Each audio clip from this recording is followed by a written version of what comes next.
hitting the button. Okay, the button has been pushed. Shelley watched me push it. I can verify the button has been pushed. So Good. we're good to go. All right. Welcome everyone to the I'm in Love with the Villainess murder mystery dinner night. The name of the play that you are about to listen to is called The Case of the Disappearing Daughter. There's going to be a variety of lovely voice actors voicing these characters today. So I think that we'll just go in order, and I'll try to call out people to just because not everybody knows everybody's voices. I want to kind of go down the line and say who you are and which character that you're going to be playing tonight. So I guess I'll start. My name is Kit. A lot of you already know who I am, and I will be portraying Rae and the narrator this evening. And you can go. Hi, I'm Shelley /Space Lemur, and I will be playing Claire today. All right, Fwwr. All right, I am Fwwr, or Josh IRL. I guess I'll answer either. I will be playing Dole Francois this evening. Excellent. Seth. Hello, I'm Seth. I'll be playing Lily. Excellent. Aleah. Hi, I'm Ayakate Sink, and I'll be portraying Misha this evening. Perfect. ZM. Hello, I am ZM, and I guess I'm playing May. Haru.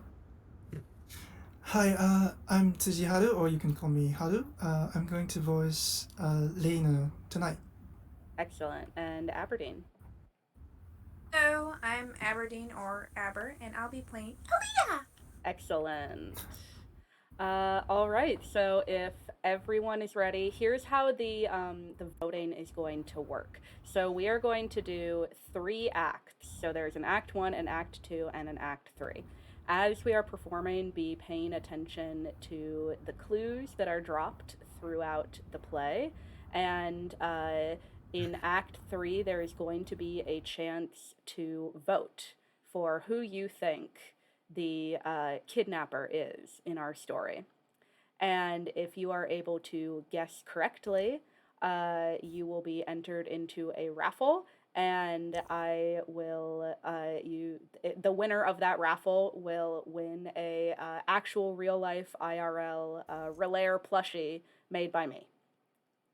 So that is the plan for this. So be paying attention, and I hope to see lots of people get it right. We actually did, when I was writing this, I wrote it in parts, and so, the cast got it in parts. And we had one person in the cast who was able to guess correctly, which makes me think that I did something correct. So I'm hoping we'll have some people that will be able to correctly guess. And that'll just be like a little Google form that I'll drop when the time comes. So keep an eye on the events chat for that.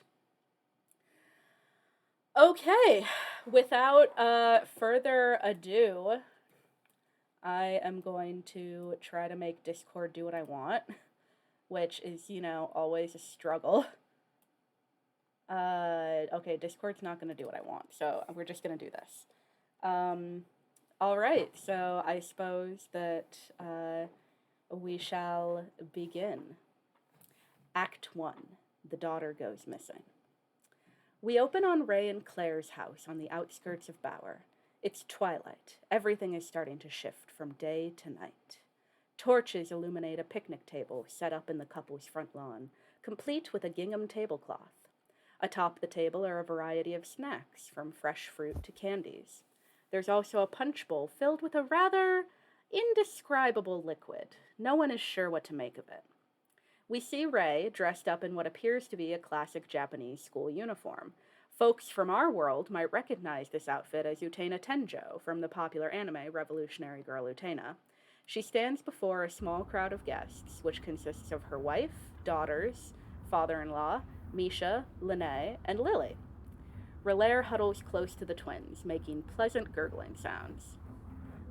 Welcome, one and all, to the very first Fwwr Kingdom Halloween Spectacular. Rae, why on earth are we here? My dear, sweet Misha, the spooky season is upon us. Chilled air, crisp fall leaves, monsters lurking at every turn. Well, that sounds like nothing to be particularly afraid of. In fact, the autumn season has a particular charm to it, if I do say so myself. Oh, but Miss Claire, what about scary ghosts? Ghosts? That's preposterous. Surely we wouldn't encounter any such thing. But what if we want to see a ghost? Yeah, can we, Mother Rae? Mother Claire? Maybe. You never know. Well, I, for one, am just happy to have a nice evening planned with my daughters and granddaughters. With everyone here, in fact. Yes, it is good to see everyone. Though I have to wonder, why were we all made to wear such odd costumes? Rae said that costumes were part of the tradition. Apparently, all of these outfits are based on heroes from popular stories in her world. Though, to be honest, I feel a bit ridiculous. As she spoke, Claire adjusted the bright red gown she had donned for the evening. While it fit her quite well, it was obvious that she wasn't entirely comfortable in it. After all, she hadn't worn a dress this ostentatious since before the Revolution. But, as Rae said to her just a few days ago, every Utena needs her Anthe. Lily likes hers quite a bit, especially because Rae went through the trouble of making it just for her. Lily, Rae made all of our costumes this evening. I know that. Don't treat me like I'm some kind of stupid cow. Lily was dressed in what looked like a modern Japanese schoolgirl uniform, but slightly different. It contained multitudes of blacks and purples, and Rae even made a cardboard disc for Lily to wear as an accessory. Apparently, the character Rae had chosen for Lily, which she had told her was named Homura Akemi, used the disc to control time. Well, I for one love the outfit Rae picked out for you, Master Dole. You look quite fetching in that uniform. Do you think so? I never thought blue suited me. Lene is right. It's quite fitting for you. Dole's costume was modeled after May's hues from an anime entitled Fullmetal Alchemist. It was a blue military uniform perfectly tailored for Master Dole. I'm just taken aback by how adorable my granddaughters are. Rae, you did such an excellent job on their costumes. Be a fairy princess! I'm the fairy! Of course, the cutest girls get the cutest costumes after all. May is dressed in a gorgeous pink dress with a fluffy petticoat and a bright pink bow tie. She had a bonnet to match and carried a cardboard staff with what looked like a bird on one end. Aleah is dressed in a yellow onesie with white angel wings. Together, they were the spitting image of Sakura and Kero from Cardcaptor Sakura. We're almost ready to begin, if Misha would put on her costume. I refused. But I worked so hard to make sure it would fit you just right. No. Lene didn't come in a costume. Why should I? I did come in costume. I'm a dragon maid. A dragon maid? Yes, like a normal maid, but also a dragon. Rae, your world has some odd stories. Your face is an odd story. Excuse me? Never mind. Let's focus on the party. We've got costumes, games, a haunted maze, food. Oh, the food! Rae, did you need me to check on that thing? Oh, yes, Lene. Thanks for helping with that. No problem. I'll be back in a moment. Lene steps away. Wait, Lily wants to whisper secrets with Rae too. What was that, Miss Lilium? Nothing. We want to play too! We can whisper! Yeah! Come now, children. We're not playing that game right now. Instead, I have something special to show you all. I'll just need my wand, which should be right here. Where did I put it? Oh, my dear forgetful Rae. Did you leave your wand in the bedroom again? I must have. Excuse me for a moment. Rae steps away. Well then, I know we have a rather interesting punch for everyone to enjoy, and we also have... Andy! Yes, we do have candy, but only in moderation, girls. Let's go get some candy, Aleah! May and Aleah step away. Relaire follows them, making pleasant gurgling noises. Honestly, Claire, do you even understand what the big deal is about this holiday? No, frankly, I do not. But I know that it's important to Rae, particularly in the world she came from, and it's also important to her that she would be able to share it with us. Bless her heart, she really wants this party to be a success. I am aware of a few older tales this time of year, particularly from a couple of nations which are neighbors of the kingdom. It does seem to be a time of importance to some people as a way of perhaps exorcising bad spirits or omens that may have affected their years so far. And if nothing else, the children certainly seem to enjoy the excuse to play pretend. The Spirit Church doesn't have much to say regarding the holiday. Outside of celebrating the approaching harvest, Lily could barely find any mention of it. Okay. There. I'm back. Wait. Girls, no, don't touch the candy. Come back over here this instant. May and Aleah return. Aw, we just wanted to have a couple pieces of candy. Yeah. Why can't we have any? Girls, that's the thing. There's a particular way you have to go about it for Halloween.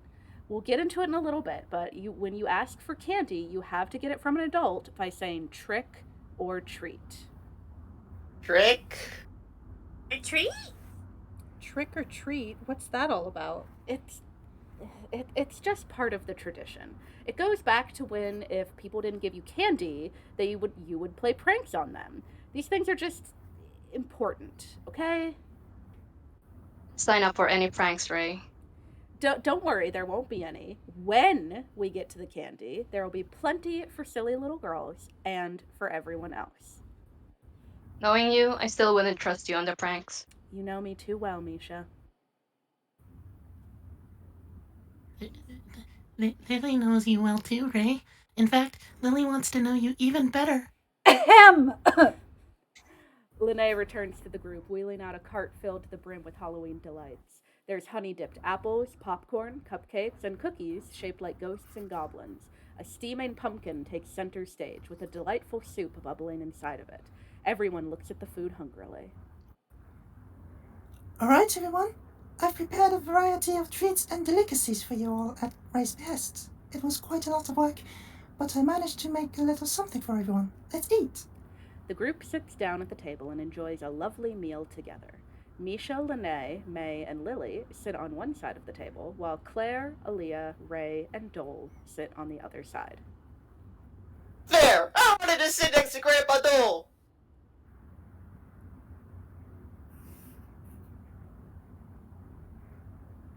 It's not my fault you came to the table late. What were you doing? Your business! Now, girls, remember, no bickering at the dinner table. Mother's right, children. We can play as much as you'd like after dinner. Speaking of which, now that I have my wand, I should go prepare the games. BRB, everyone! Rae steps away. BRB? I think it's be right back. She said it to me a lot when we were living together back at the academy. That sounds like Rae. So, how have things been going for you two now that you're both teaching at the academy full time? Well, it's certainly taken some adjusting. Hate it! Me too. Others just stay home and play with us! Now, you two, just because we're not home 24/7 doesn't mean we love you any less. I wish we could do something that would make it so you had to stay home all the time. Yeah, maybe we should try playing with fire magic! Or using the big kitchen knives to cook. Girls! It's quite all right, Claire. Can you blame them for missing you so much? After all, they've never been away from you for so long. I swear I'm the only one in this family with any sense. Sense? Yeah, a sense of danger. Mischief! That's my girls. Now, that's the perfect attitude to have on Halloween. Rae, don't encourage them. Remember, girls, danger and mischief are all good fun, but only on Halloween. You don't want to go around causing your mothers too much grief, especially Mother Claire. Yes, Mother Rae. Yes, Mother Rae.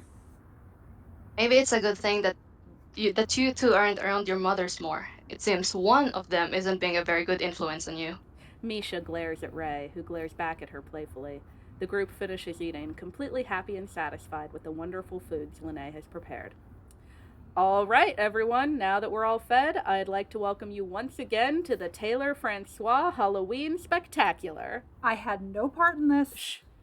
As I was saying, tonight will be a night of spooks, scares, truths, dares, and most of all, candy.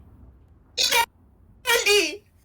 I created a number of games and activities for all of us, from a spooky maze to a haunted scavenger hunt in the Forbidden Forest. What horrors await you on this night of thrills? You'll just have to wait and find out. As Rae finishes speaking, a gust of wind blows through the party, chilling the guests to the bone. Sparks crackle loudly, emitting sudden bursts of light.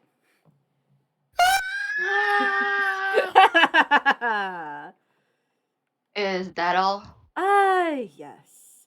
Unscarable Misha. I have a little something planned especially for you.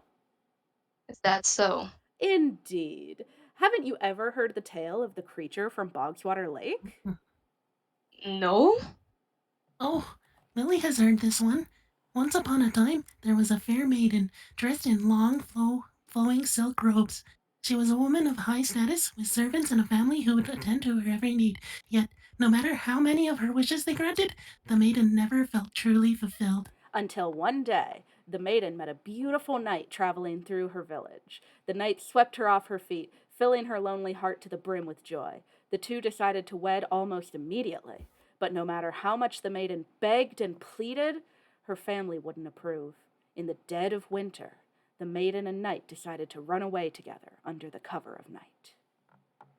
But the maiden's family pursued the couple ruthlessly, and finally caught up with them when they stopped for a rest. They murdered the knight right in front of the maiden's eyes as she begged and pleaded for them to stop. Without hesitation, they threw the knight's body into the cold, black lake and dragged the maiden home. May and Aleah huddle behind Claire, clearly frightened. Claire glares at Rae disapprovingly. Rae simply smiles as if to say, "Good, what would Halloween be without a few scares?" The maiden, seeing no other recourse, took her own life in a fit of despair. Soon thereafter, other travelers began telling tales of strange creatures that they had seen wandering the forest.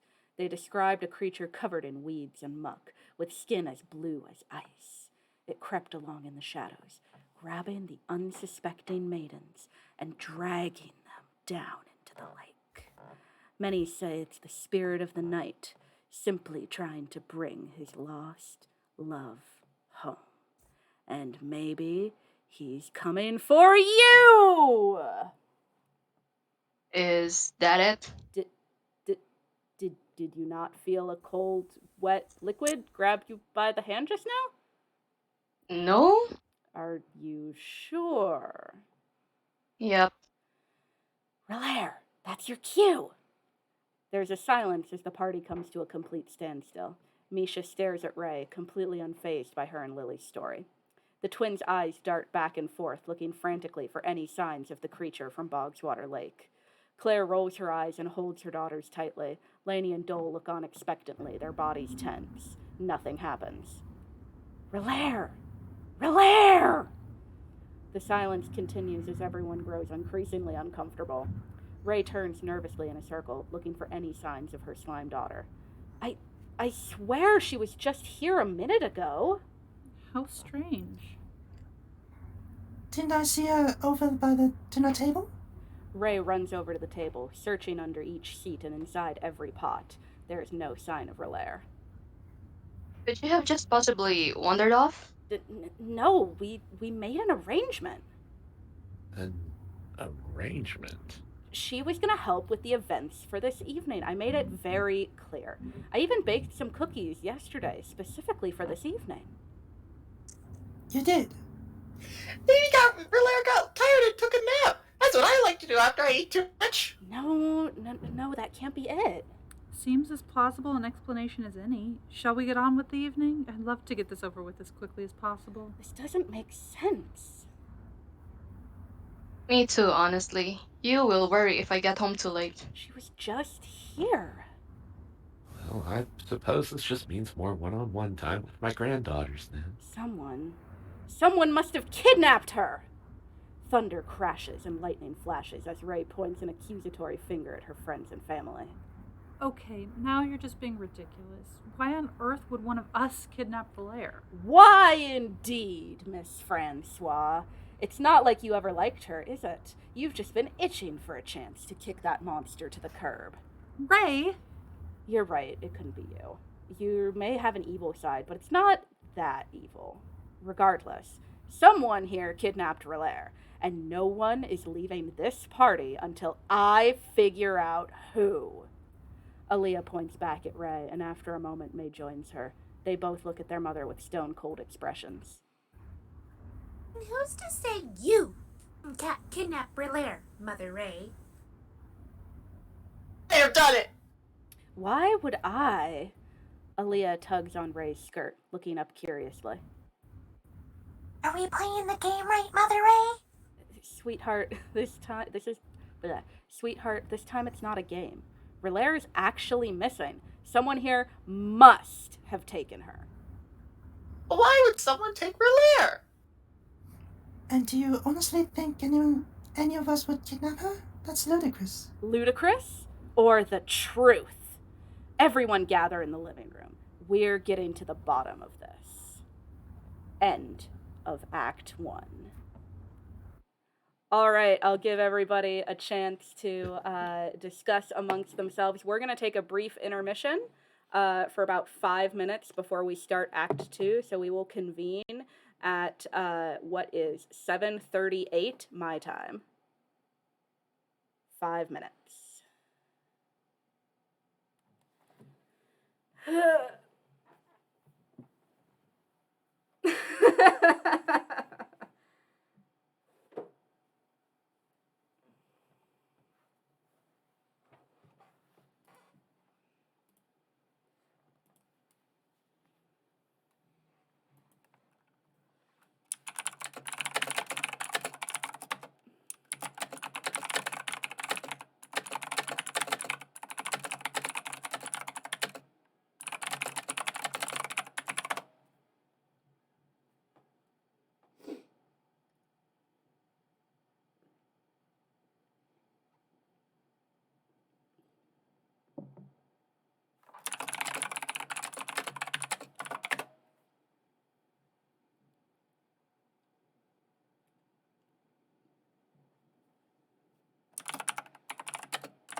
I think this is going extremely well.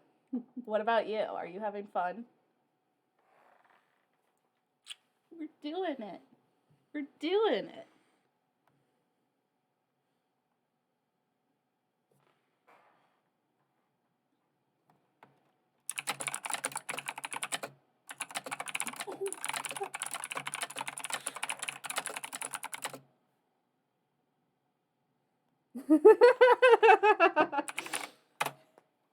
Oh my god, I can't wait to back read that chat. Who do they think it is right now? Rae, have you planned this?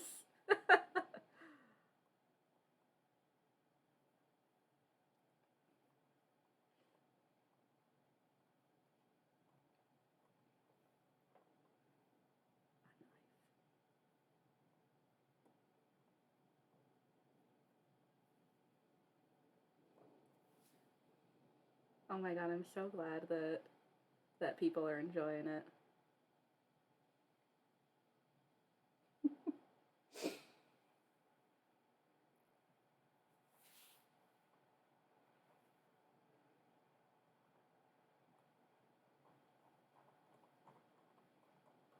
Okay, 2 minutes.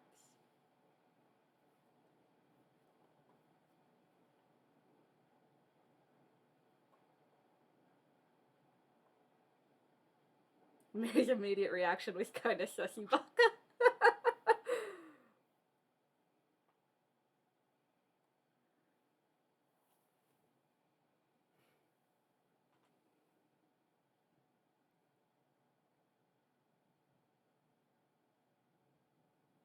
But mommy Rae would, oh my god. I think we're doing really good on time, too. If Rae were to kidnap someone that Lily wishes it would be Lily. Right.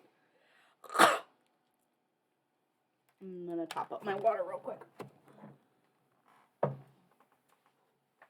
I'm having fun. This is going really good. I am gonna have to edit the silence out of the recording, though. Because even though I muted myself on Discord, I did not mute myself on OBS, so everybody can hear us. Okay. But, hi, little kitty. Okay. I'm ready.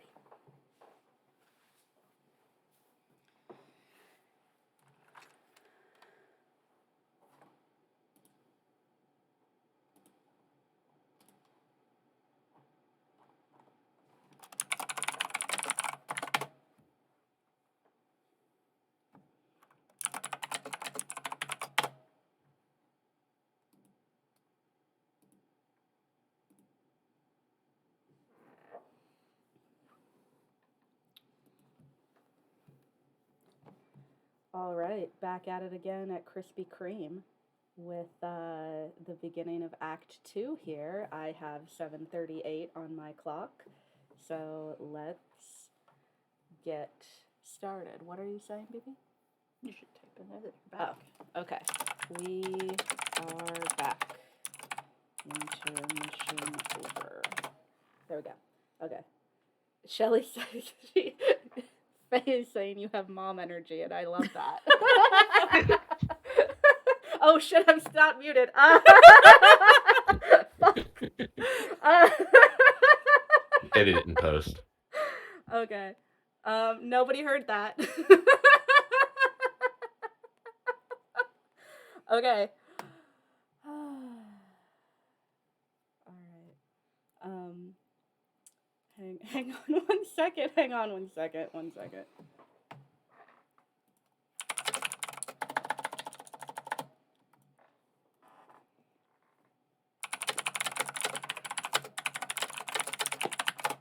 Okay. Anyway. Okay, let's get started here. All right. That's okay. People can mute if they want to mute, as long as they, say their lines. Okay. All right. Here we go. Act 2. Getting a clue. The curtain rises, and we find ourselves inside the Francois Taylor household. Rain peppers the rooftop, offering a calming sound in the midst of what is turning out to be a very stressful evening. While the cottage usually felt quite spacious for a family of 4, it suddenly felt claustrophobic. 8 souls crammed themselves into any available area. Chairs, couches, some even choosing to sit on pillows in whatever empty spot they could find on the floor. The dull chatter of the crowd is overshadowed as Rae begins to speak at a volume that is louder than a stadium voice, but not quite a full wail. What did you do with my baby?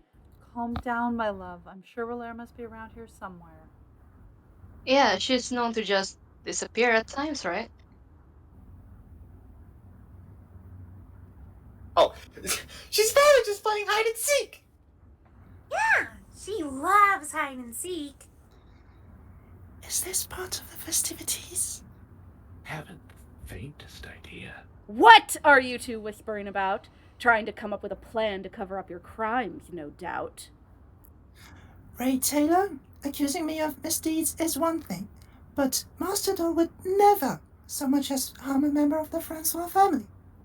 Lene is correct. As much as I harbor doubts about the safety of keeping such a creature around the house, I must accept that Rae is indeed a part of this family. Ah, so you admit that you had a reason to get rid of her. I beg your pardon? You never felt like May and Aleah were safe around Rae, and tonight provided you the perfect cover to get rid of her for good. Rae, that's absolutely preposterous. Father would never. And that's what makes it a perfect crime. Okay, you've gone from eccentric to downright unhinged, Rae. You need to calm down. And Misha. You had plenty of opportunities to get rid of Rae. Who's to say you aren't the criminal in this situation? Excuse me? You were against the idea of a Halloween party from the beginning. You could have easily predicted that I would use Rae to play tricks on guests, so you hid her away to make sure everything I had planned would go wrong. Then you would be too discouraged to ever have a party ever again. It's the perfect crime. Your accusations are baseless, and your logic is flawed to say the least. Also, not everything can be the perfect crime. Lene snickers at Misha's deadpan retort. Lene! You were in charge of the food for the event, no? What does that have to do with anything? I know how persnickety you can be when you're put in charge of a party. If any one thing goes wrong, your temper often gets the better of you. I bet Rae glanced at those honey-covered apples one too many times and you just snuffed her out for good. Let me guess. It's the perfect crime? Rae looks back at Claire, flabbergasted and slightly hurt by her wife's sarcastic comment. Claire glares back at her, then softens her gaze. Despite all of her shenanigans, she still loved her partner dearly. Rae, you are my dearest, irreplaceable partner. If it means so much to you, we can all split up and look for Rae together. But what about the party? Yeah, I wanted to play games and eat candy. Little ones, Rae is very important to Mother Rae. She won't be able to calm down if she isn't sure that Rae is safe. Oh, like when we go play in the woods, you get mad because we might get hurt? Exactly. We better go hurry up and find her. The faster we do, the faster we can get candy! Lily wants to go searching with Rae. You most certainly will not. Why not? Because... Lily, I think that you would be better suited to staying here and searching the house with Lene and Misha. Why do we need to search the house? Well, you never know what clues you might find. But Lily really wants to spend some time with you tonight. Imagine the two of us searching the haunted maze together. Me jumping into your arms when I get scared. Ahem! Oh, shut up, you stupid cow. Lily is only trying to comfort Rae in her time of need. I beg your pardon? Ladies, please. We have more important matters to attend to. All right. Lily, Misha, and Lene will stay here and search the house. Rae and I will search the maze. I could take the girls and search the forest. I know that Rae sometimes likes to hide in there. The forest? Hey! Scary forest party! Scary forest party! Mother Claire, can I bring my sword? I suppose you might as well. Rae! It's quite all right, Claire. I'll make sure no harm comes to. All right. Father and the girls will search the forest then. But Lily really wants to go with Rae. Lily, don't you want to become intimately familiar with my home? Search every nook and cranny, find every possible secret? I have a bad feeling about this. Well, when you put it that way. The party agrees to split into their respective groups and spreads out in search of clues that may lead them to understand why Rae suddenly disappeared. We cut to Master Dole and the twins, walking trepidatiously through the forest. The world has been fully enveloped in darkness, and all that our party has to cut through is one minuscule lantern flame. The girls huddle close to their grandfather, unsure what to make of the forest this late at night. Every tree looks unfamiliar, and every rustle of leaves fills the air with a deep sense of malice. Grandpa Dole? Forest is kind of scary. Yeah, it's a lot darker in here than back near the house. Calm down, girls. It's okay. The forest may be darker, but it can also be a much more peaceful place. There are all sorts of things around that you may not notice if you don't take your time and look around.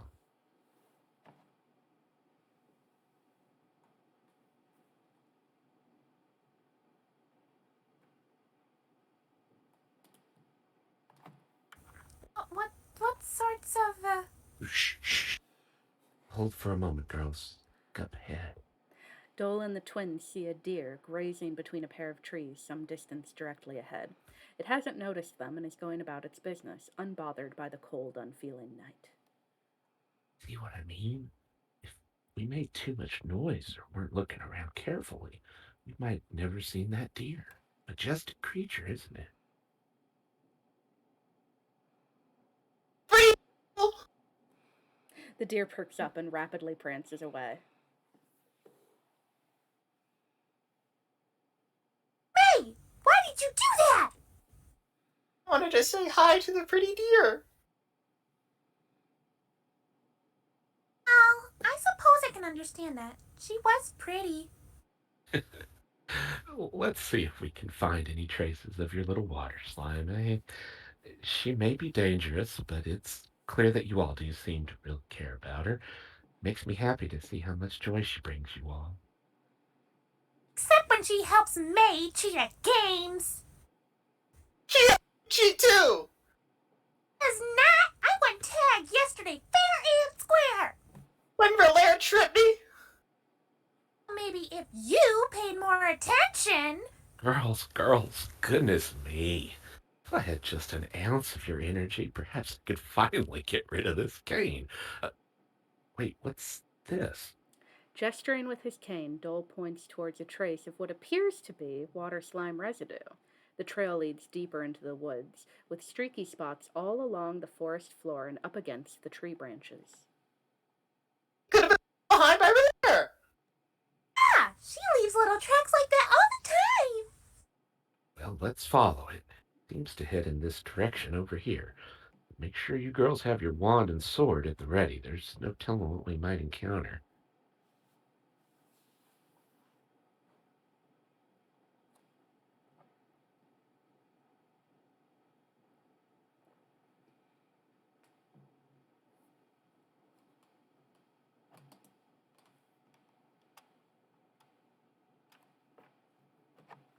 Aberdeen.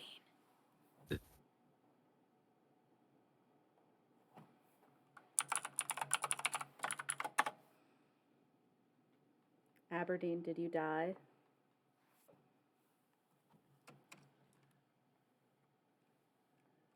Did we lose her? There we go. Do you think we'll encounter anything scary? Most likely no, but it doesn't hurt to be prepared. Let's see what we can find up ahead. Dole pushes aside some low-hanging underbrush with his cane, and the three proceed along the rough trail of the residue. After a few minutes, May spots something moving ahead. Oh, what's that?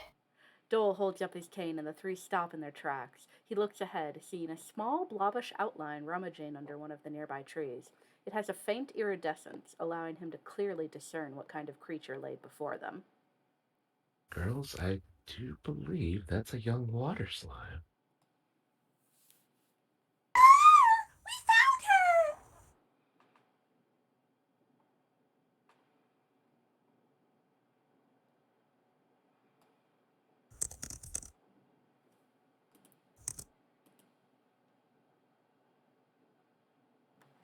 CM.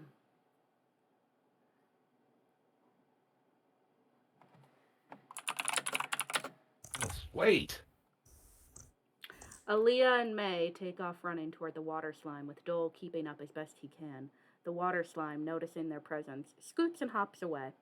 It seems startled by the humans suddenly chasing after them, but the girls are too excited to notice. Hey, are you thinking what I'm thinking? Like playing ball with the kids down the street. Go left and I'll go right. May and Aleah split up, May heading to the left and Aleah to the right. The pair quickly move through the trees with almost laser-like precision, completely unfazed by the rough terrain.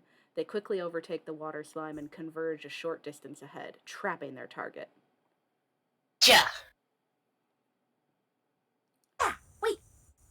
What? In a flash, the ground beneath the girls' feet had started to buckle. Darkness and a thick layer of underbrush had concealed a small patch of soft ground, which started swallowing the girls the moment they set foot on it. Although they had sunk about half a meter, the girls seemed fairly unbothered by their situation. Master Dole arrives moments later, unsure what to make of the situation. Girls, are you all right? Yeah. I think so. But we got her. We got... Eh?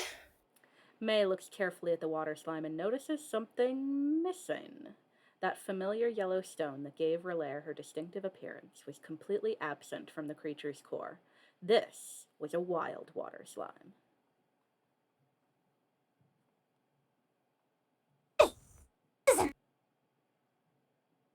Girls, don't worry. We can still try to find her. Let's see if we can get you up from there. Maybe one of these tree branches.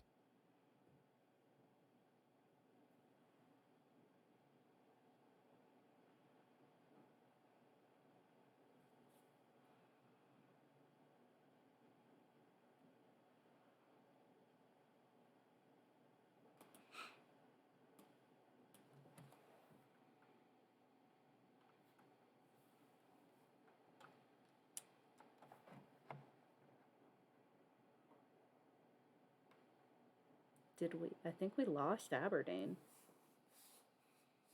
Oh, she just... Okay. Aberdeen just DC'd. DC'd. Oh, you're back. Okay. give her a Can minute? we promote her again? Oh. Cut this out. Cut this out. I'm going to. Thanks for your patience, everyone. How do I invite to show request? She's raising her hand. How do I... She should be coming in. There we go. Hooray! Okay, Aberdeen. Oh, jeez.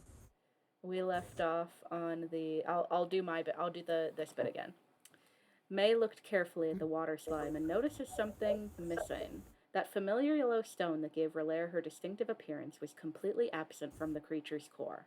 This was a wild water slime. Wait, this isn't Rae? Girls, don't worry. We can still try to find her. Let's see if we can get you up from there. Maybe one of these tree branches? Wait, Grandpa Dole, what's that sound? Sound. Playing tricks on us, Aleah. It's no joke. I hear it too. Listen. A faint buzzing sound can be heard, slowly growing louder. Girls, stand back. Let me push this fallen tree branch over here down to you. Aleah, I'll need you to climb up here and have your sword ready. May, how confident do you feel about your magic bullets? Hey, practicing with Mother Claire. Perfect. I'll need you to be watching and ready. I do believe what we're hearing is a horned razor wasp. If you have a clear shot, take it, okay? Okay. Now, girls, stand back. Dole pushes a fallen tree branch into the sinkhole. It's just long enough that Aleah can climb along it and then reach the top, and she does. She joins Dole, her sword at the ready. Dole lifts his cane up off the ground and takes a fencing stance. A gigantic, wasp-like monster with ram-like horns appears from behind the nearby tree. Ready? Ready! Dole and Aleah advance on the monster. Aleah swipes with 3 quick strikes, slicing one of the razor wasp's wings cleanly in 2. May fires 2 magic bullets toward the creature's head, but the wasp moves quickly as she grazes its abdomen instead. Dole swipes sideways with his cane, knocking one of the wasp's antennae to the ground. As the wasp clumsily turns away, its flight is slowed by the party's attacks. It begins a graceless retreat. Not easily. Watch this, Grandpa Dole. May fires a small flame lance, piercing the wasp's thorax, causing it to fall to the ground.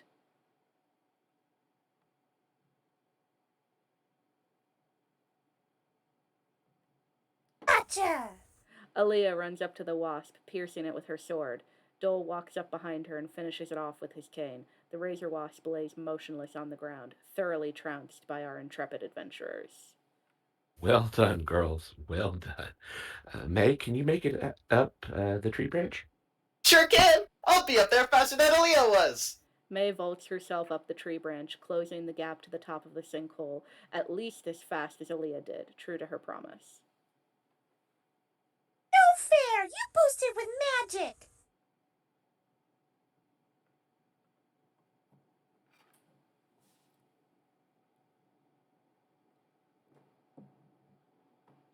Did too! No, I did not. Did too! Girls, whatever is your tired old grandpa going to do with you? Love us? Spoilers?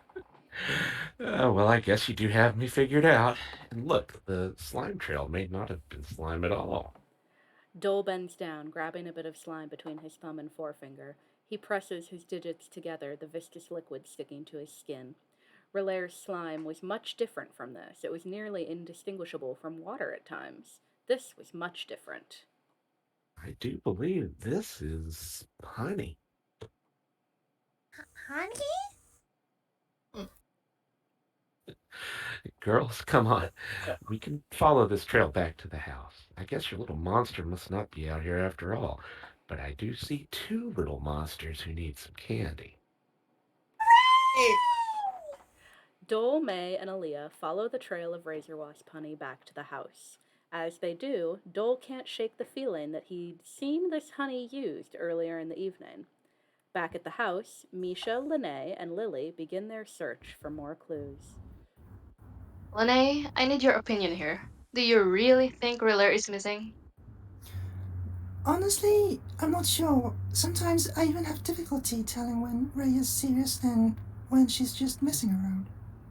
I'm not unconvinced that this isn't just some elaborate prank. The motto of the evening is trick or treat, after all. So you're saying this is part of the trick portion? It can't be a trick. Relaire is one of Rae's most important things. We have to work hard to find her so Rae can shower Lily with praise. Lily, you do know Ray's very committed to Claire, right? Yes, but Listen, I admire your enthusiasm, but, well, Ray's only ever had her eyes for Claire, so. that doesn't matter. Lily won't give up, no matter what. Never mind. Okay, let's take a look around. The group stands, beginning their search in the living room. They search under every cushion, behind every chair. If Relaire was in the house, she certainly was not anywhere around here. Lene sighs, growing frustrated as she moves another chair to peek behind it. Aleah! Are you there? I suspect that would only work if she were unrestrained. If someone kidnapped or hid her, Well, it doesn't hurt to try, does it? I suppose. Lene and Misha start to look around the entryway and then move toward the kitchen. As they do, the windows fly open and a huge gust of wind moves through the building. The candles blow out in an instant, leaving the party in pitch blackness. Lene screams. Is everyone alright? Yes, I'm okay. Just a bit startled. Lily? Silence echoes through the pitch dark house. Lily, are you here? There is no response. Lene fumbles around the kitchen, finally happening upon a candle atop one of the countertops. She grabs the match from one of the drawers and lights it, illuminating the kitchen in a soft, eerie orange light.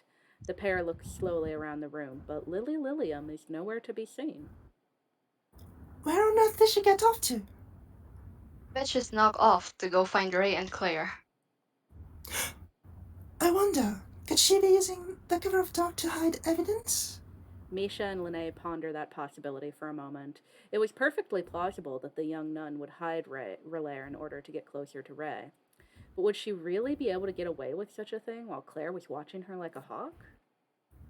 Well, regardless, let's keep looking and see if we can find anything. That's probably for the best. The pair light a few more candles, illuminating the main room once again. As they return to the kitchen, Lene picks up a couple of pans that had fallen to the floor, one of which reveals a piece of broken, curved ceramic. Oh, look at this mess. You'd think Relaire had been here. Is that part of a cookie jar? It appears to be. But where's the rest of it? Misha looks around as Lene finishes putting the fallen pans away. They still can't find what's left of the cookie jar. That little monster certainly does like cookies, but why would only part of the cookie jar be in here? Unless someone lured her with a cookie jar to somewhere else? I suppose, but why break it? I don't know. How am I supposed to be in the mind of a slime nipper? Suppose they tried to trap her there in the cookie jar and she bounced around to the point that they lost their grip on it and it broke? Seems like there might be more broken pieces of the jar if that were the case. Misha, you sure sound awfully knowledgeable about the ins and outs of breaking cookie jars. Do you have something to say? What? No, I don't. Just. I guess I'm worried about Ray's little monster after all, okay? I helped train her. She's a sweet little slime. Alright then. I guess that means we should probably keep looking. Lene leans to one side, looking behind Misha. The soft candlelight flickers against the wall, bouncing and reflecting back toward the group. As Lene moves her head from side to side, the light follows, as if she was looking at a piece of metal or glass. What is it? Over there, near the baseboard. Look at how the light is hitting that wall. Misha turns her head, following Lene's index finger with her eyes to the indicated point on the wall. She was right. The wall seemed to be far more reflective than normal, almost as if it was coated in something. I bet that's water slime residue. Look, it's shiny over there too. Maybe it's a trail left behind by Aleah. I'm not so sure. But for now, I guess it's our best lead. Let's see where it goes. Lene and Misha walk along the wall, finding traces of shiny residue every few feet. The trail leads them through the house and eventually into May and Aleah's room. I had a feeling one of the girls might have had a hand on this. They play with Aleah all the time. No doubt they would know how to lure her away from everyone. The trail leads to that wardrobe over there. Lene and Misha walk up to the wardrobe and check around. The residue trail approaches from one side and then ends in front of the wardrobe. Let's open it. But are you sure? What if she jumps out at us? Then you best be ready to catch her. I'm beginning to regret wearing my everyday clothes now. Alright, ready or not? 1, 2, 3! Lene pulls open the door to reveal a handful of hanging dresses, a few toys hastily shoved into a pile, and the remains of the broken cookie jar. I knew it! The cookie jar proves it! The twins must have used it to lure Aleah into the wardrobe and shut her in. But where's Relaire? This is a sturdy old wardrobe, and the door closes tightly. Relaire can get into a lot of tight spots, but even she would have had difficulty squeezing her way out of here. Well, maybe you have a point there. But still, this is some pretty serious evidence. That may be true, but it doesn't change the fact that Relaire isn't here. We can't just go accusing the girls without undeniable proof. Let's keep looking. Lene and Misha continue their search of the girls' room. Other than the patches of shiny residue covering various objects, it was just a normal bedroom. May's messy and hasty personality clashed with Aleah, who was fastidious and took great care to keep her side of the room clean. Misha and Lene searched the room high and low, but no matter where they looked, they found no other evidence of Relaire. Well, if Relaire did somehow get out of the wardrobe, she didn't leave much trace. Unless she went out of the way she came in, of course. What are you talking about? Clearly, the girls must have caught her in that cookie jar and put her in the wardrobe. All of the evidence we've seen so far points directly to it. Perhaps. But if that's the case, what's the explanation for for the shiny residue along the wall? I really don't think Relaire could have gotten out through the gap under these heavy doors. Misha crouches down next to the wardrobe, leaning down toward the shiny residue. She looks at it with a critical eye, and her nose twitches as if she had suddenly noticed a particular smell. Lene, this isn't water slime residue. This is razor wasp honey. What? No, it can't be right. It must be slime residue. Come, see for yourself. Lene crouches next to Misha, inspecting the residue. I guess you're right. That has to be wasp honey. I guess someone wanted that broken cookie jar to be found. But who could do that? Surely not the girls. Why would they leave a trail headed for their own wardrobe? Who else has been in the house recently? Well, Rae did have to come look for her one. Maybe this was a game, then. Maybe she hid Rilla to build suspense for the party. I guess I wouldn't put that past her. Let's go look in Rae and Claire's room. Lene leads the way as she and Misha make their way across the house to Rae and Claire's room. Claire's side of the room looks exceedingly neat and tiny, whereas Rae's side looks somewhat ransacked. It seems the twins took after their mothers. How about you check on Rae's side of the room and I'll check Claire's? Maybe Rilla is hidden somewhere in here. Misha nods and scans the room, searching for a good place to begin their hunt for the missing slime. She fixes her gaze on Rae's dresser, which already had a few drawers that had been left open. She peers into these two bottom drawers, finding nothing of note and gently closing them. The next few drawers she opens, part way, are similarly inspected before being closed again. As she pulls open the top drawer, Misha frowns as her face grows hot. She quickly shuts it, the sound of crashing wood echoing through the bedroom. What was that? Did you find Rilla? I did not. Then why the sudden noise? Let's just say that I could have gone the rest of my life without seeing what kinds of things Rae and Claire keep in that drawer. Oh, There's a slight pause as the gears in Lene's brain begin to turn. Finally, everything clicks into place. oh! We are never talking about this again. Now I have to know. Lene rushes to Rae's side of the room, attempting to pull open the top dresser drawer. Misha holds it shut, her face still red as a beet. Nope. Oh, come on, I'm curious. We're supposed to be looking for Relaire, remember? You're no fun. Did you find anything on your side of the room? Nothing exciting. As expected of my former employer, she keeps her half of the bedroom exceedingly tidy, befitting her lineage. Well, what's next then? There aren't many more places to hide a bouncy little water slime in this house. At least, that I can think of. I suppose all that's left is to go meet up with the others and see if they found anything. Or maybe see where Lily ran off to. I still think she's hiding evidence. If I know her, she's just wherever Rae is. But I suppose we'll find out, won't we? Misha and Lene leave the house, headed back to the party area, but the night is dark and full of terrors, as Rae and Claire are about to find out. Rae, you know I love you, right? But you tell me if this was part of the festivities, wouldn't you? I'm offended, Claire. Is that so? I cannot believe you think that I would play such a dastardly trick like this on my most beloved friends and family. Okay, but seriously, did you or did you not kidnap Relaire to send us all on this elaborate hunt? Rae takes Claire's hand in hers as their eyes meet.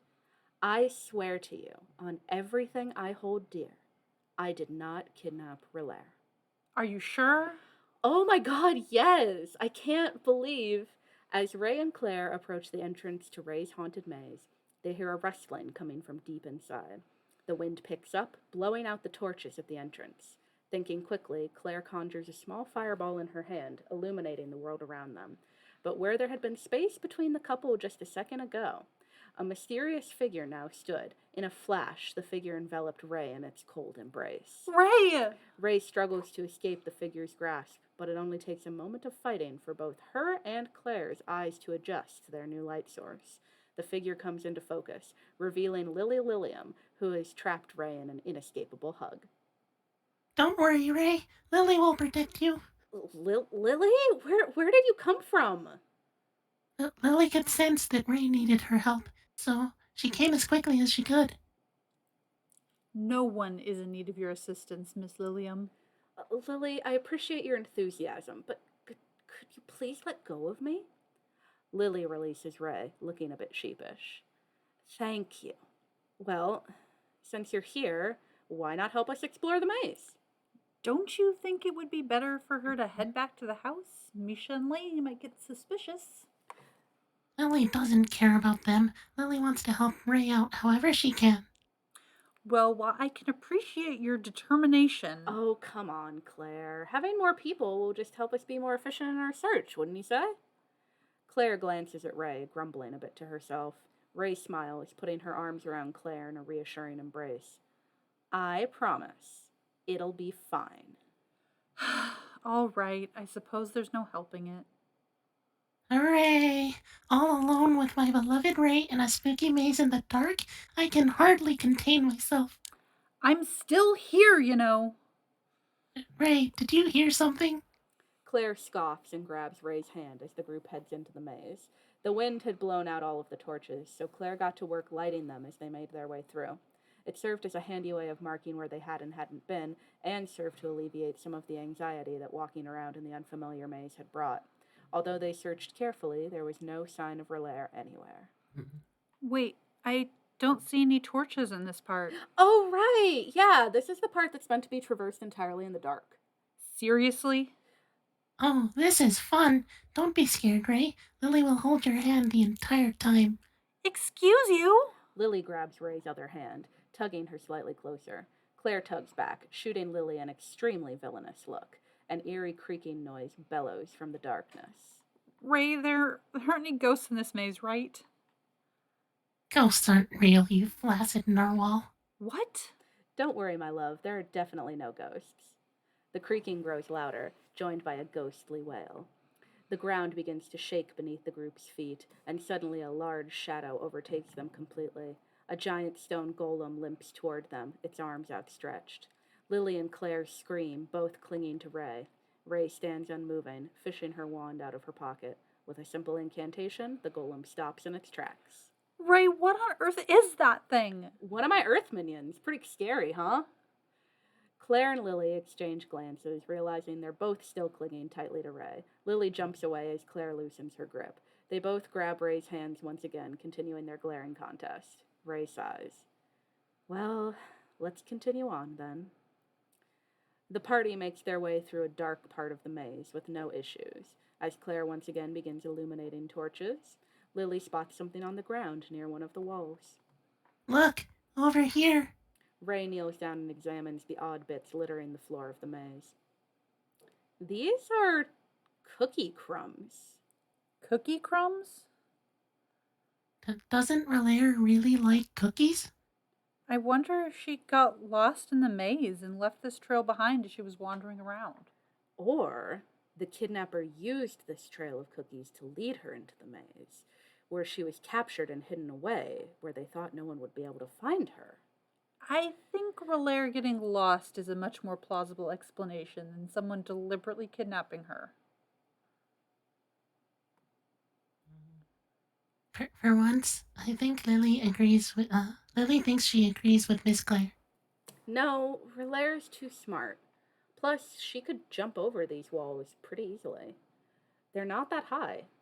Someone left this trail here on purpose. Well, then I suppose we should follow it.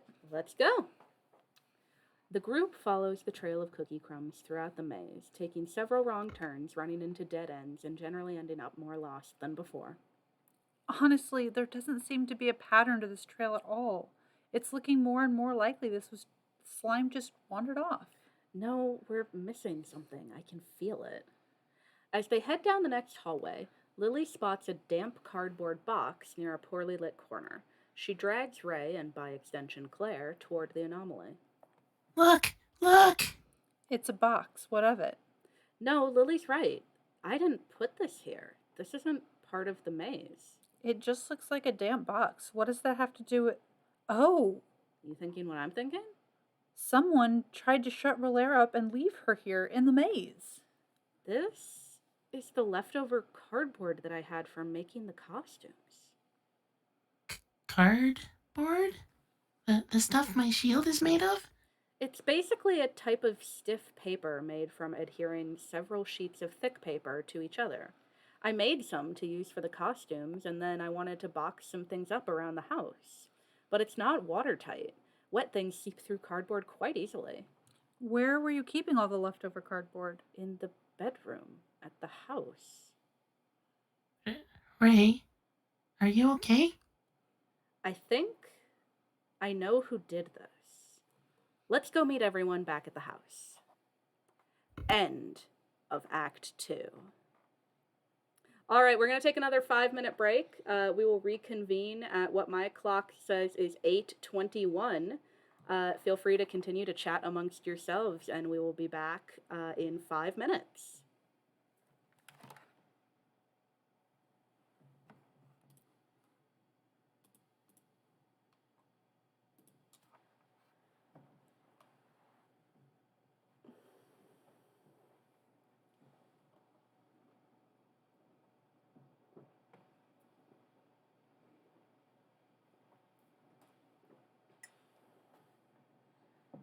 Write that down, write that down.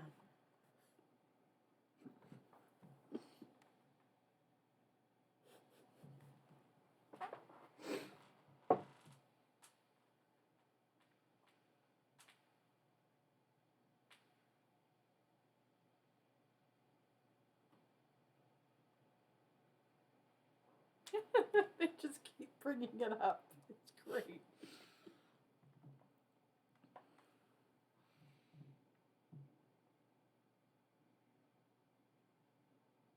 Seth, you said flaccid narwhal.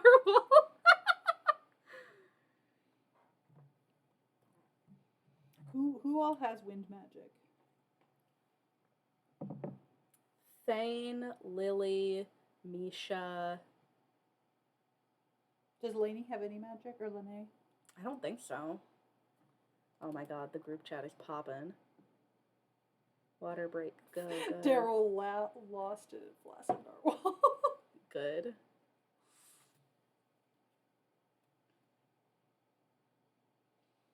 Everybody laughed.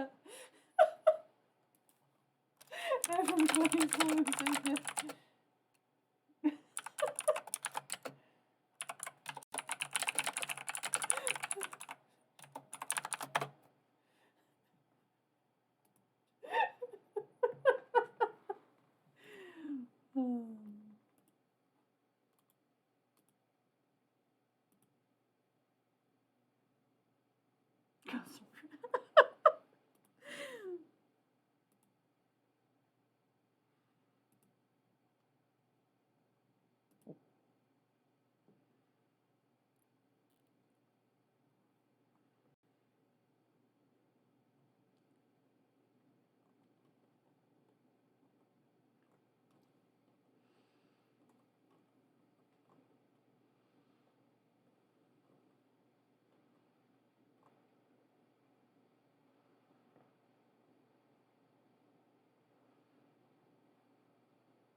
Which part? The tweet, Jordy's tweet. Yes. I've been saying that for years. I know. It's so funny. That's been my go-to insult for years.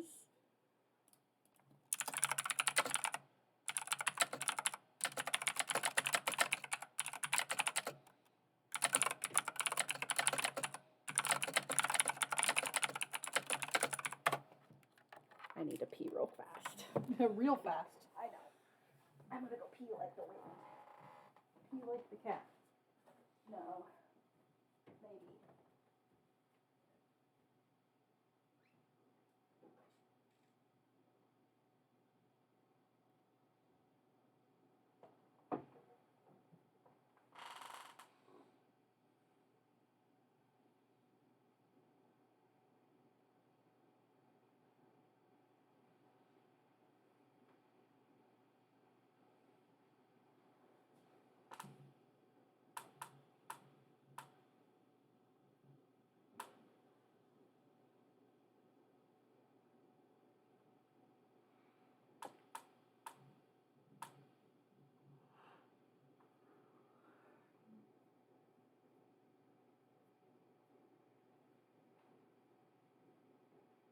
Okay. Hey, look, a cat. She looks so cozy. She was just taking a bath on her face.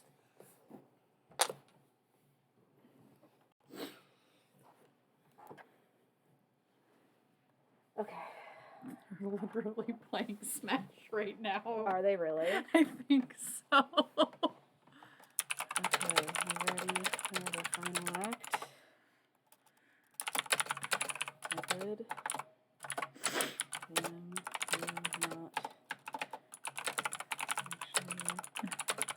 smashed right now.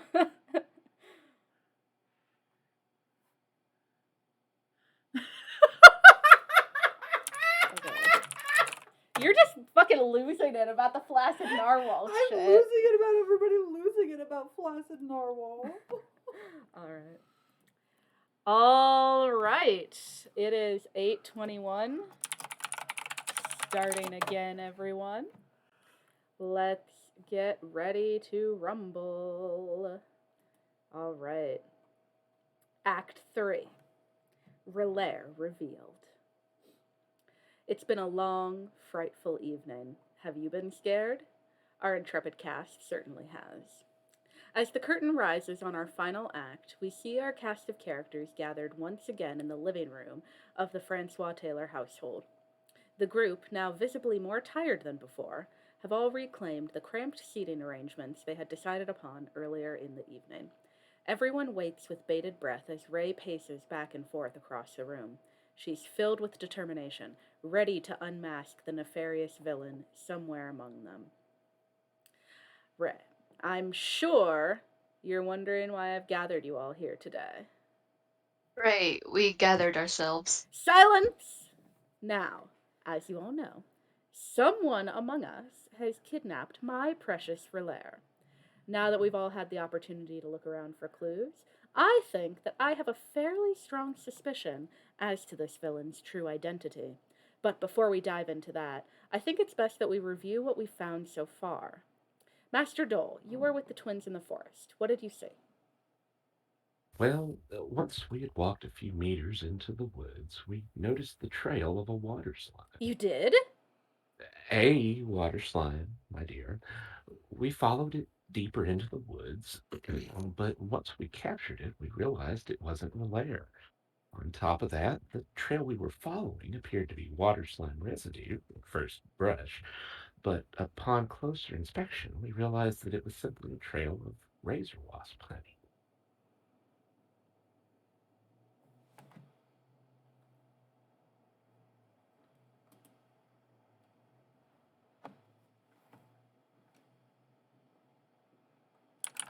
Oh, I'm muted.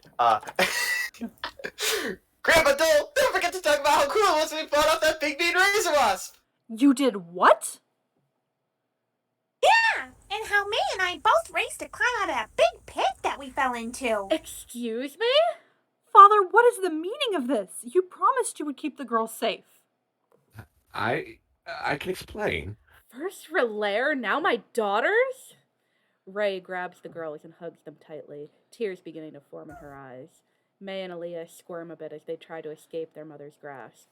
Rae, calm down. Our girls were in danger! I could have lost all of my sweet babies tonight! Rae grows increasingly hysterical and hugs the twins even tighter than before. Claire, in turn, wraps her arms around Ray's waist from behind and holds her gently, breathing slowly and evenly. Rae softens and her body begins to relax. Wait, no fair. Lily can comfort Rae too. Ladies, please. The girls were never in any danger. On my honor. Rae eyes Dole uneasily as Claire pats her on the back. My love, if Father says so on his honor, he must be true to his word. Rae sighs, finally releasing the twins. As May and Aleah stretch their limbs and take their seats back in the parlor, Dole places a comforting hand on Ray's shoulder. Rae, I swear to you, May and Aleah were perfectly safe. While there were dangers in the forest, they handled themselves with grace and poise beyond their years. I've never been more proud to be their grandfather. Dole smiles at the twins, who beam back at him in return. Rae hesitantly looks at Dole and then at the twins, who indeed have escaped their perils without so much as a scratch. She sighs, wondering if she'll ever truly be able to let go and let the twins protect themselves. But that's a thought for another day.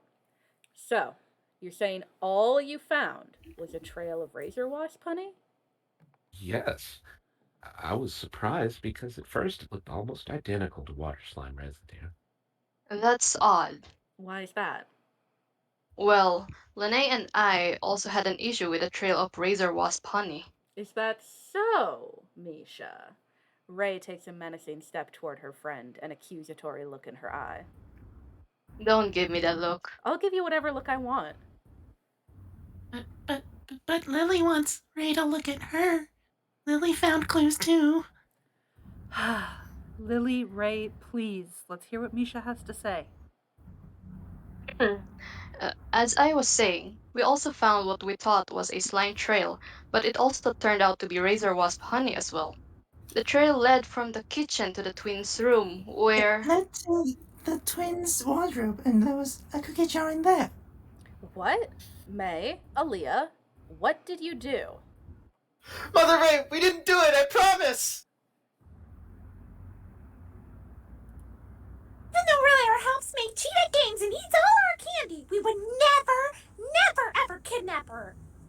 To believe us! The twins start to cry. Claire glares at Rae, who shoots back a look of "what did I do?" at her. If you all would let me finish, I believe that the clues we found clearly exonerate both May and Aleah. How so? Well, think about it. The trail was clean, there were no signs of a struggle.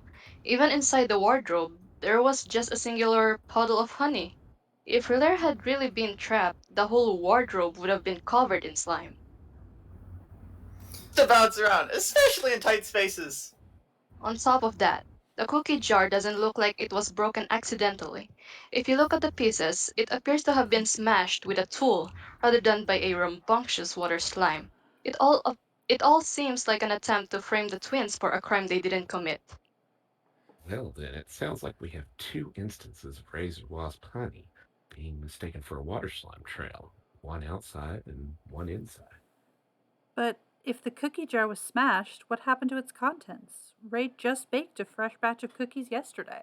Ah, my dear, that's where our part of the story snaps into place. Really? Indeed. Remember the cookie crumbs we found in the maze? Oh, of course. They led us right into that messy, wet box. It was the leftover cardboard from your little costume project, right? Exactly. And I bet that if we look closely at the carpet leading to our bedroom, we can find even more evidence that'll help us with our investigation. Rae dashes toward the other side of the living room, where a soft red carpet has been draped over the cold wooden floors. She gets down on her hands and knees, carefully examining every inch of the rug. Finally, she grabs a tiny morsel of chocolate chip cookie between her thumb and forefinger. Aha! What is that? It's cookie crumbs. I knew it. Someone lured Relay into our bedroom using the cookies I baked yesterday and trapped her in one of the cardboard boxes I had lying around. But Ray, we didn't find any evidence of Relaire at all when we checked your bedroom earlier. The person responsible for this must be very good at covering their tracks. Someone meticulous and careful. Well, that rules you out then. I will address that comment at a later time. Miss Francois, you were responsible for cleaning the house before the party, no? Excuse me? So you would have known the location of everything in our bedroom and been able to set up the perfect trap. You've been caught red-handed, you miserable cow. If my daughters weren't so fond of you, I would slap you senseless. Everyone, calm down. Rae, I thought you said earlier that Claire couldn't commit such a heinous act. Not only that, but the box was dumped in the maze after you had created it. That entire time I was eating dinner with the family. It's true! Mother Claire was with us the whole time! Yeah, and she promised us that if we ate all our dinner, we could enjoy the fantastic pumpkin cake Miss Lene made. Oh, my pumpkin cake. It's still sitting out in the dining area. Perhaps we should go enjoy it before it gets ruined from the weather. Wait! What is it now, Ray? I think this means that it's time for the big reveal.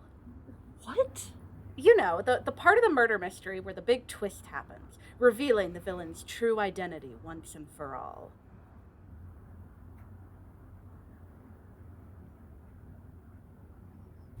Lily is confused. Don't think about it too hard.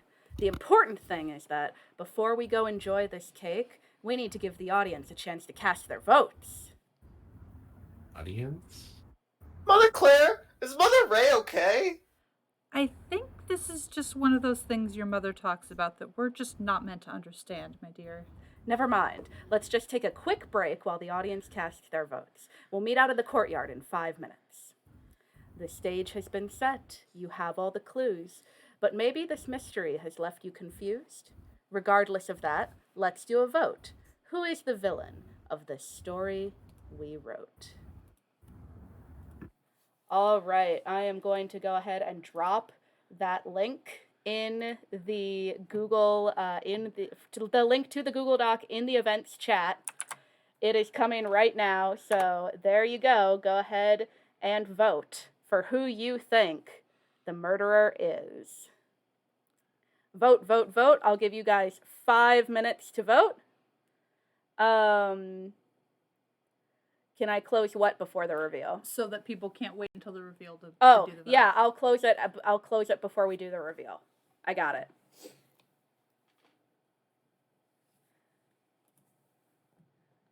Let's see.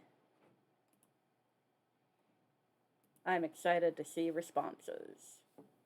Okay, anybody who's gonna make fun of me for my spelling of Rae's name, like, don't even with me. You should see the script. If my spelling of Rae's name here makes you mad now.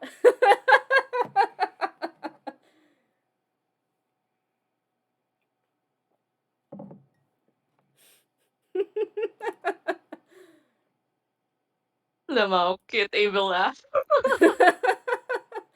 Thankfully I can laugh now because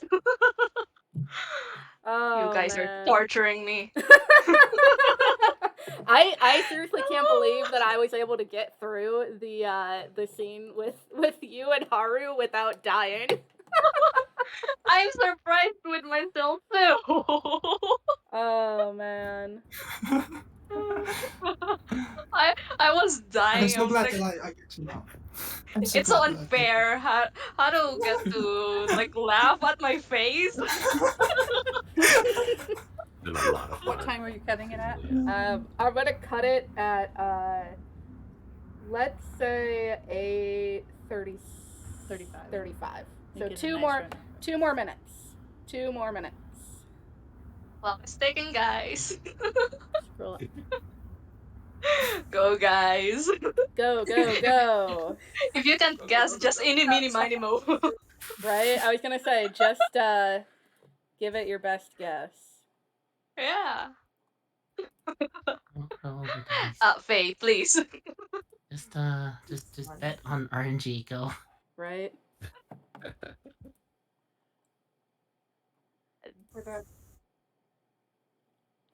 Okay. Aber with the -2 Wi-Fi? Wow, what is this? I'm so excited.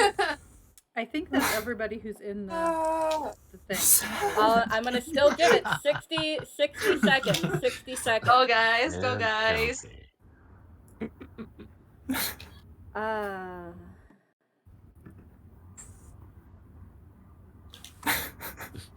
All right. I see that comment, Kevin. You don't see salad as an option. And you stupid flash and narwhal. Why?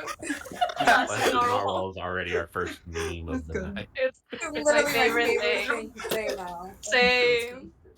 Jordy, let me see if yours is in. Yeah, Jordy's, yours is in. You're good. I have Kevin, Razy, Burb, Monzer, Shroom, Faye, Daryl, Hitaku Soda, and Jordy. So anybody else who hasn't responded, I'm going to give you 30 more seconds, and then I'm flipping the switch. I'm crying, I can't input this lag! Okay. I can't wait. I'm so excited. Alright. I am turning off the form in 10, 9, 8, 7, 6, 5, 4, 3, 2, 1. I am no longer accepting responses. Mission. All right. Let's all right.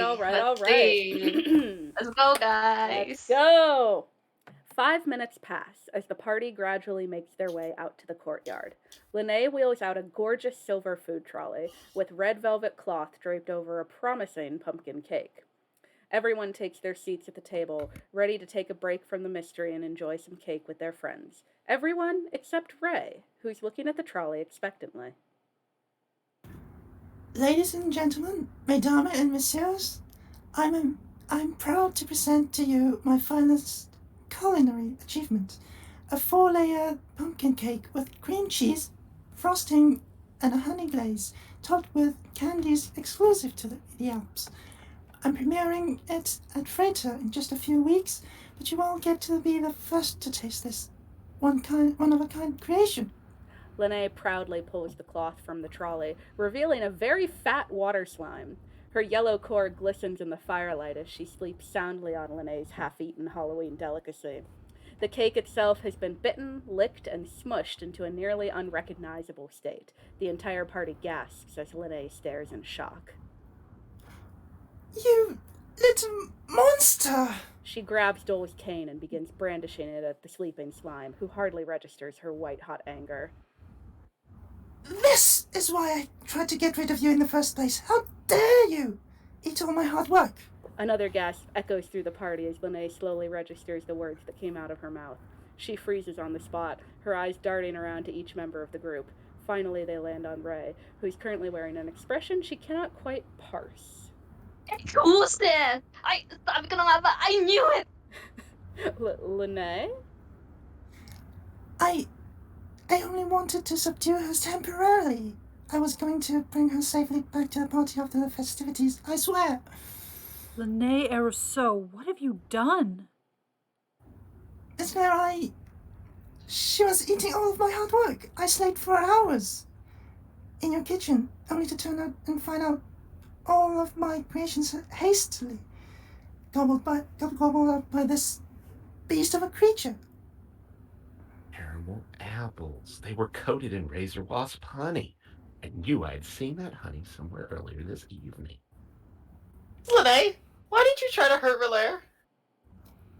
I didn't want to hurt her. I just needed her out of the way. And you tried to frame the twins for it? I just wanted to finish my cooking in peace. So I searched the house for a way to subdue her and found the strange boxes in your room. I lured Relaire into one of the boxes with cookies I found and threw her into the maze. I planned on going back for her once I was done cooking, but by that point everyone had already noticed she was gone. I panicked, not wanting you to realize it was me, so I quickly used the leftover honey to plant evidence that would lead you to the twins. The party stares silently at Lene for a moment, who continues to look around in a panic. Her eyes land on Claire, whose face is hard and unforgiving. Miss Claire. It's not so much the disposing of Relaire, although that's quite an offense, but the fact that you tried to frame our daughters for your mistake? It's okay, Mother Claire. I do that all the time. What? Sometimes I like to color on the walls. I know I'm not supposed to. It's really fun. When I get in trouble, I say Aleah did it.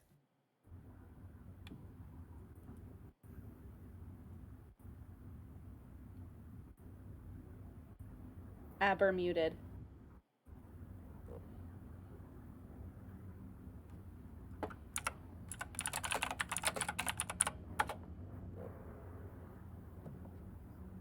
Did she DC again? There she go. Give her a minute. Alright, another cut in the VOD. This Fun, is why buddy. you tune in live, folks. Aber. Randall. Aber. I feel so bad. Randall speech bars ever. Oh my god. In the arms Pure chaos. of the angel.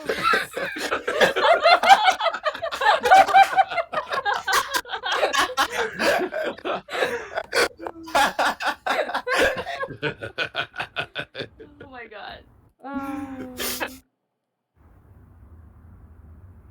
Is she okay? I guess she she's okay? still. I guess she's still having issues with internet. I guess. Oh no. Yes, no. Yeah, she looks completely offline. Oh. Oh no. Do we just want to? Should we just tag in Jordy? I'm fine with it. I mean, does anybody have else? Nobody else has the script. I know, I can Do you just send want me it. to do the different voice for Aleah real quick? Do you want to just do a different? Yeah, why don't we just? You can do that if you want. Okay. Well. Okay. Okay. So. We got Aleah covered. Hello, if you're listening to this back after it's been, edited and posted, we had a slight issue with Aberdeen disconnecting. So for the last page or so of this script, May is going to be played by Shelley. Wait, am I May or Aleah? Aleah. Oh, Aleah. Sorry, Aleah is going to be played by Shelley. So we're here. Let's start. Can you do May's line? Yeah. ZM, can you do the coloring line again? Yeah. Okay. Take 2, Mark. Sometimes I like to color on the walls. I know I'm not supposed to, but it's really fun. When I get in trouble, I'll say Aleah did it. See, I told you it was May. All this time I was getting in trouble, but it was really her. May! What I did was bad, but I was so scared of getting in trouble that I lied so you wouldn't be mad at me. Miss Lene is doing the same thing. May. Well, you're still a child. You're learning to be honest. Lene's an adult. She should know better. That's true, but even adults make mistakes sometimes, right? Yeah, like when you blew up the kitchen making creme brulee. Does Mother Rae get mad at you? Well, no. Exactly. She just helps you so you can be better in the future, right? That's right. Lene stares back at the twins with tears in her eyes. She picks up her layer from the cake and hands her back to Rae. Rae, I'm truly sorry for everything I've done. I've put you through a lot of unneeded distress and completely ruined your party. Rae takes her layer from Lene and stares at her sternly. As she feels the water slime breathe in her arms, her face softens and she hugs her beloved pet tightly. I wouldn't be setting a good example for my daughters if I didn't forgive you, now would I? Besides, it's not the first time you've done something stupid out of desperation, and that time was arguably much worse. Yeah, mistakes were definitely made. How about we all help you make a new cake? Yes, Lily can help with the frosting. I can help out with the decoration. We can help mix it! Mix it! Lene smiles and begins to cry. Rae places her layer on the ground and hugs her tightly. Misha rolls her eyes and joins in. Eventually, everyone has wrapped their arms around Lene for a big group hug. The party heads inside, gathering supplies to bake another luxurious pumpkin cake. A few hours later, the moon hangs high in the sky. The torches have been lit, and everyone is gathered around the table for one final meal. Lene wheels out a brand new pumpkin cake and places it on the table. Relaire eyes it hungrily, but Rae subdues her just in time. As the party readies to enjoy their cake, Rae clinks her glass with a fork. Can I have everyone's attention for a moment? You must. I'd like to thank everyone for coming to the first annual Taylor Francois Halloween Spectacular. Even though there were a few bumps in the road along the way, I'd say it was a rousing success.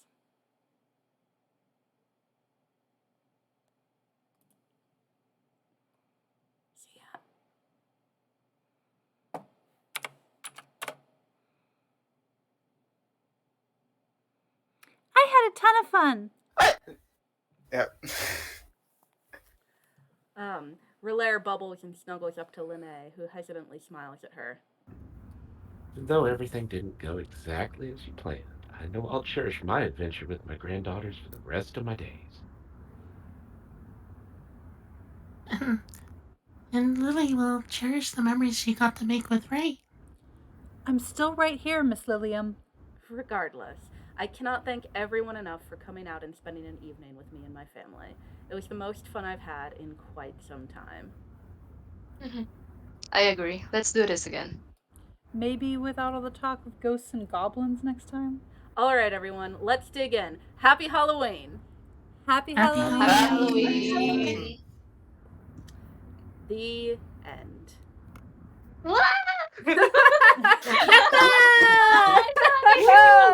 You guys see, Aberdeen back go up over on the the results. Oh, yeah. Woo! Hi, Aberdeen. I'm so sorry. Thank you for your. We love So you. Thank you for finish your now. hard work. Oh.